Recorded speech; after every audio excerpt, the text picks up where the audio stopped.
अगर ये जोकर भी तो उन्हीं की परमिशन से भेजा है। ये जोकर इसलिए भेजा है कि सनातन के मानने वालों, तुम अपने रास्ते से क्यों उठे, ये रोज आपको याद दिलाता है।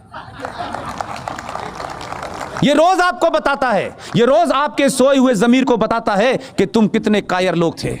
हम जैसे तुम पे बौने राज कर रहे हैं, हम जैसे लोग तुम पे चिल्ला के, उसी ने बोला है और अब ऊपर वाले ने तय कर लिया है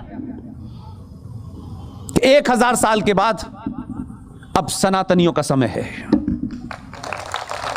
इसलिए आपको इंतजाम कर रहा है। ये मोनिका जी जो यहां बैठी हैं, इन्हें 6 महीने पहले हम नहीं जानते थे। इन्हें भी अल्लाह ने भेजा है और इन्हीं ने, अल्लाह ने भी इनको ताकत दी है कि जो दिन भर हाथ में तलवार लिए घूमता है, उसी के शहर में ये रोजे फंक्शन करती हैं और वो कुछ बिगाड़ नहीं सकता है, क्योंकि अल्लाह इनके साथ है।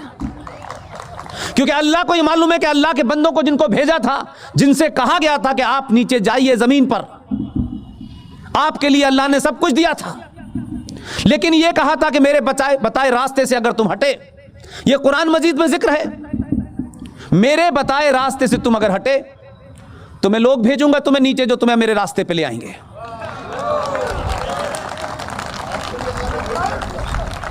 अब मुझे बताइए, शुरुआत नेहरू जी से की और खत्म मनमोहन सिंह पे किया। अब लोग पूछते हैं ऐसा क्यों हो गया। मैंने कहा कि जब धरती पे पाप ज्यादा बढ़ जाता है, जब मजहब के नाम से आप अल्लाह का जो सुप्रीम क्रिएशन है, अखलुकुल मखलूकात, the supreme creation of Allah, human being, उसमें भी जो फरमाया गया है, वो कहा गया है औरत के पैरों के नीचे जन्नत होती है। इतनी ताकत दे करके हम तो हजार सालों से कह रहे हैं, हम 1400 साल से नहीं कह रहे, हम तो हजारों सालों से कहते हैं कि जिस समाज में महिला का उत्पीड़न हो, महिला रोती हो, जिस समाज में बलात्कार बड़ा कॉमन हो, वो समाज, वो राष्ट्र कभी तरक्की नहीं कर सकता। लेकिन आपने तो किताब का जिक्र करके, किताब दिन भर अपने सर पे रख के घूमते हो। उसने कहा कि इतनी बड़ी ताकत, इतना बड़ा औहदा दिया उस औरत को कि सिर्फ उसके पैरों के भी छू लोगे तो भी जन्नत मिल जाएगी। आपने क्या किया? आपने अल्लाह के इस्लाम को तो बंद कर दिया हरे कपड़े में, और मुल्ला का इस्लाम क्या चलाया? आपने कहा चाय ठंडी हो गई, तलाक तलाक तलाक, खाना देर से दे रही है बेचारी, तलाक तलाक तलाक।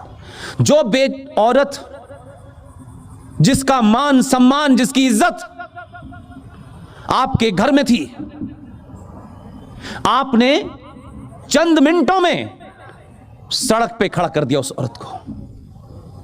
और उससे कोई इस देश में इस्लाम का ठेकेदार, चाहे देवबंद हो, चाहे बरेलवी हो, चाहे अहले हदीस हो, ये जो 72 दुकानें इस देश में इस्लाम के नाम पे चल रही हैं, कोई उस औरत को रेस्क्यू के लिए नहीं आया। एक गरीब औरत धक्के खाती रही 20 साल तक, मुझे तलाक चाहिए अपने शौहर से।